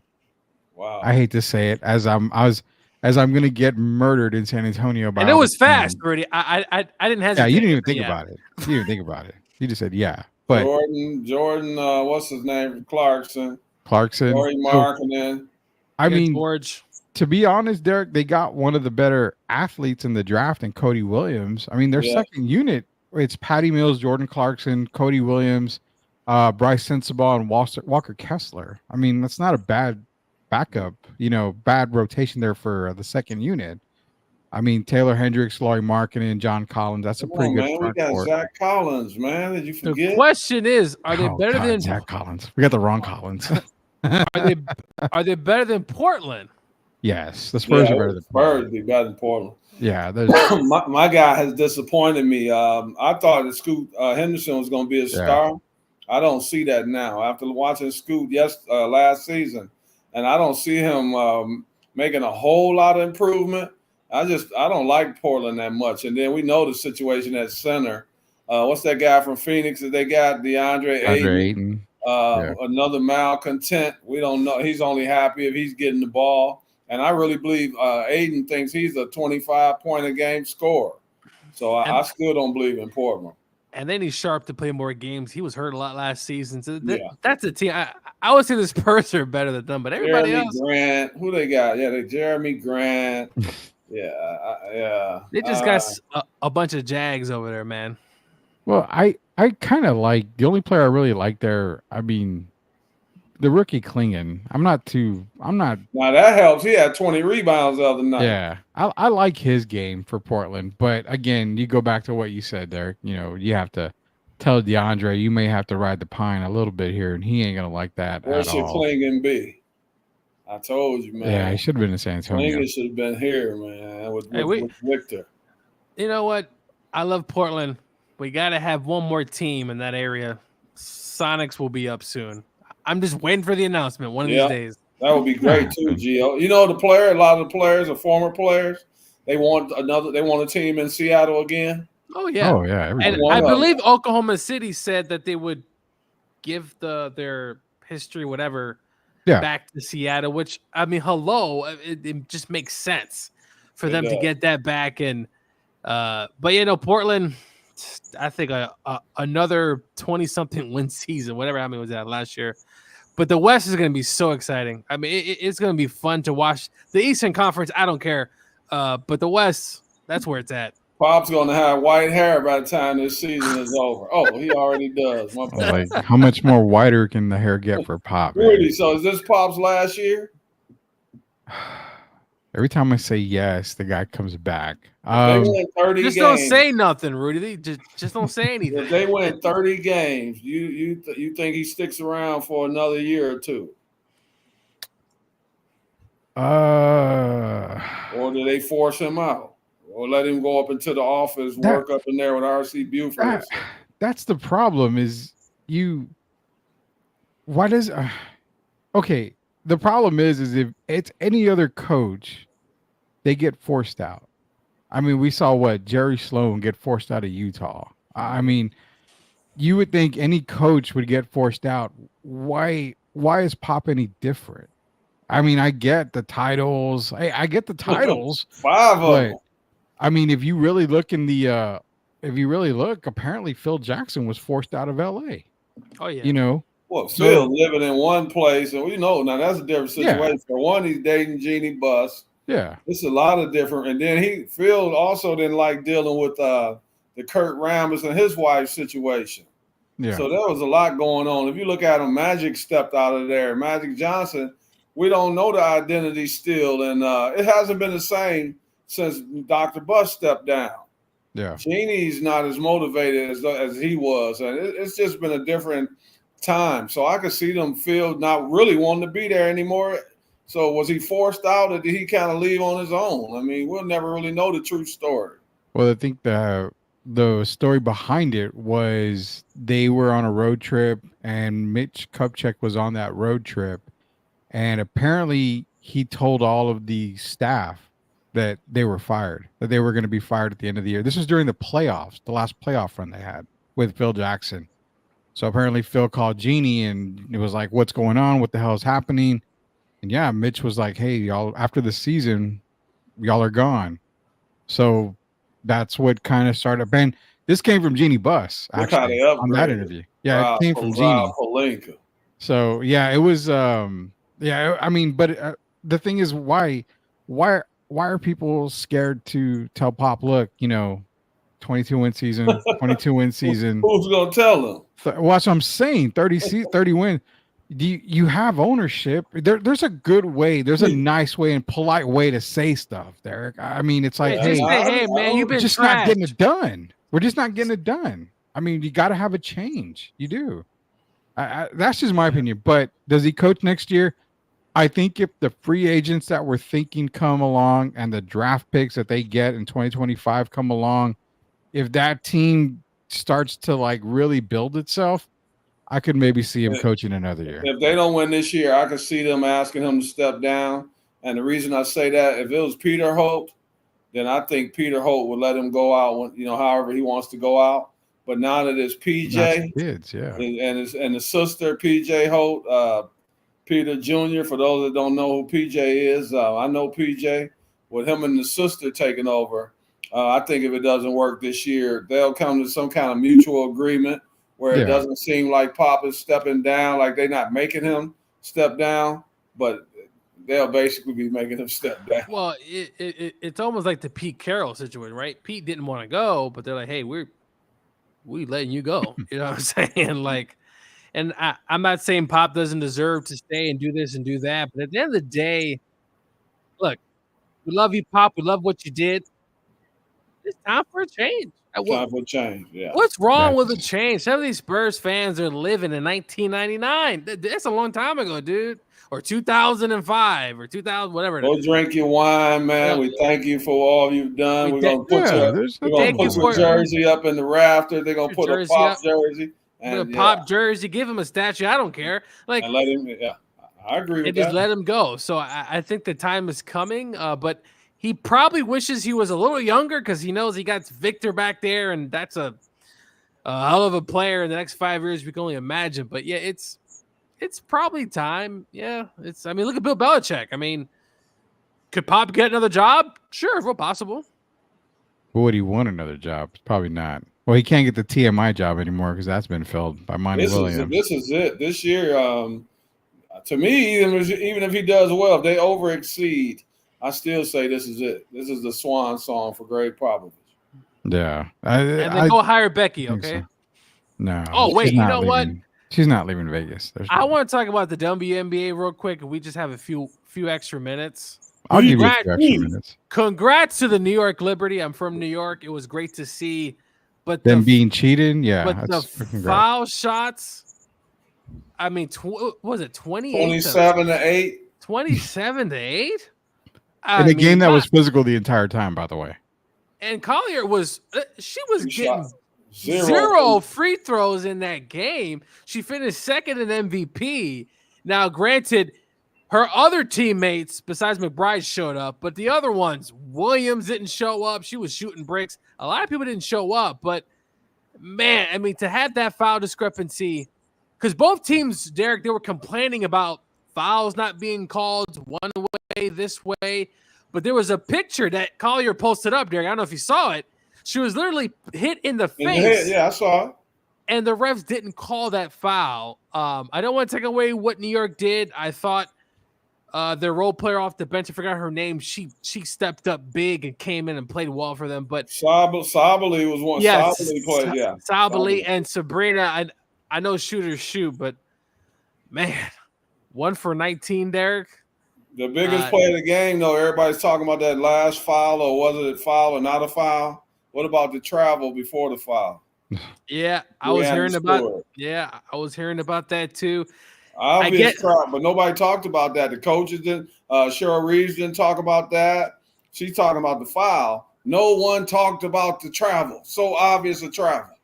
Yeah, I wouldn't have made. If I was a ref there, I probably would let it go and just say, "Hey." Really? Yeah. They did, but I mean that's an obvious travel. Rudy, you saw she took 2 steps before she dribbled the ball. Man, LeBron travels almost every play. I know, but LeBron's in the NBA. No, I know. No, I just didn't want to see the refs basically decide the game. That's all I'm saying. I wanted to see the best team. But here's the one thing I do give New York credit for. They Cheryl Reeves is talking and complaining, and I understood it. But you did get a chance to go to overtime, and you still had a chance to seal the deal, and they didn't. The first 3 shots of the overtime were all taken by the little point guard, Williams. Yeah. And I had a problem with that. You didn't have your best players making plays at the beginning of overtime. And to me, that's really where they blew the game. And that's the difference. Well, go ahead. Yeah. And to me, it seemed like they went into overtime just defeated already. Is what it looked like to me. Yeah. I just looked when I saw the first couple of plays where Williams was taking the shots, I was like, man, Minnesota just looks defeated. They just, I don't know. It just looks like a defeated team. So, I mean, if you look at the stats from that game, I mean, Williams, 4 points, Derek. If you get 10, 15, the Lynx she didn't play well. Heidemann didn't play well because both of the guards, I think the physical play bothered them. And, I got to be honest, they let Jonquel Jones get away with a lot. Jesus. Even when she fell on Elena Smith, and then they turned it into a foul on Smith, and she about crushed her head into the floor. Yeah. So you know what Jones remind me of? I'll just say they got some home court breaks. Man, Jones remind me of kind of a Zach Randolph. She's just getting that she is Zach Randolph, sir. She's the female Zach Randolph is what I named her. Going in there, and she looks kind of like him. She kind of looks like him, and she's playing like him. And I felt like all series, like I said, Minnesota really don't have an answer. I know Smith is a really good player. I think she made second team all defense, but it's just Jones, the way she's been playing, and the foul calls are going one way. They got home cooking, but finally the New York Liberty are champions. I can't wait for next season. It was great. It was a great tournament, man. So there is basketball other than Caitlin Clark. They had Derek loves just saying that. Everybody kept talking about Caitlin. When we see the game go, no player is bigger than the game. And I thought it was a fantastic finals. I think they're expanding the format, right, Rudy? They're changing. They're going to another 5 game. They're going to 45 game season. They changing the first round instead of that 2 out of 3. They're going 3 out of 5 in the first round, and then the other series, I believe, the finals now be 4 out of 7, like the men. I'm glad to see that. That means more pay as well. And I think the woman actually, if I'm not mistaken, Rudy, I saw an article saying the women's have broken the collective bargaining agreement. They're looking for potentially, I guess, more money, or they're looking into that. So they lost $40 million. That's another thing too, though. And James Dolan is peeking his head around, and he's starting to complain to the owners, "Hey, like, what's going on? We're losing money." I hope that the WNBA never disappears, but we'll see what happens. Yeah, so the WNBA did opt out of the current CBA with the WNBA. So they're looking for just players looking to secure transformational change after monumental season. I get it, man. You had that kind of season earning, consistent sellout on a lot of games, especially where Caitlin played. Yeah, but you saw the ratings go up a lot in a lot of these games. Even the WNBA playoffs, the ratings were, they were through the roof, man. This is probably one, if not the best finals we've seen in the WNBA. Oh, so, but according to Brittany Therese, the WNBA don't pay her bills. So, hopefully with a higher check, they'll be able to pay her bills. But she's her own bills, including the fines she's gonna get. Yeah. Don't live above your means. Put it that way. You talking about Cheryl? Oh, you talking about Angel Reese? Talking about her. Talking about her $8,000 a month for rent or whatever, right? I said, we don't care. And just go get yourself in the gym and let's see what you got next year. Hey, Rudy, I know we're ready to get out of here, but to where that you don't talk about disrespect to your team. To come in there with a one side Minnesota and the other side New York, man. I thought that was odd to me. That was very odd. Very odd. I didn't quite understand that at all. I guess you're supporting both teams, yeah, but I don't know. You play for Chicago. Mm-hmm. You should come in with a Sky jersey or something. Well, she only been in the league 2 more years anyway, so if that All right, man. Well, you know what? We went pretty long tonight. We'll see if we're going to be back on tomorrow. If not, we'll do a rerun of this show right here. But again, congratulations to Derek Gervin going into UTSA Hall of Fame this past weekend. Also, congratulations to Gio and his Georgia Bulldogs going into Austin. And I'm just going to congratulate myself because I was called out finally on my BS for. Did North Carolina win? I quit paying attention for a while there, so. I'm just gonna say that both teams played hard, and because both teams played hard, we're gonna see you guys again here for Sweep the League. We're gonna come back to you tomorrow. We'll be back on Thursday. Go over NFL, NCAA picks on Thursday. We'll see if we can get in the Friday show to get more picks as well. New graphic coming, so when we make our picks, we're gonna be posting our picks for all you people out there to show how great Gio and Derek are picking the games, and how I'm just a 500 guy when it comes to picking. College and NFL games. So for Coach Gio, for Hall of Famer Derek Gervin, Rudy Campos Jr., until we sweep it again, we'll see you later, knuckleheads. Everybody have a good night. Are you a hockey fan looking for the latest on the Edmonton Oilers, Pittsburgh Penguins, and NHL news of the week? Barry and Carson Best bring it all to you on the Best Boys Center Ice podcast. They break down games, provide insider updates, and keep you up to speed every week. Don't miss out. Subscribe now and join their hockey family. Welcome to the Lean Left, Lean Right podcast, where spirited debates and open discussions reign supreme. Join hosts Rudy and Shemaya as they dive headfirst into the hottest topics in politics and beyond. They're all about seeking common ground without losing their passion for their perspectives. If you're ready for real talk and honest opinions, subscribe now and join the conversation. We build a legacy, yeah.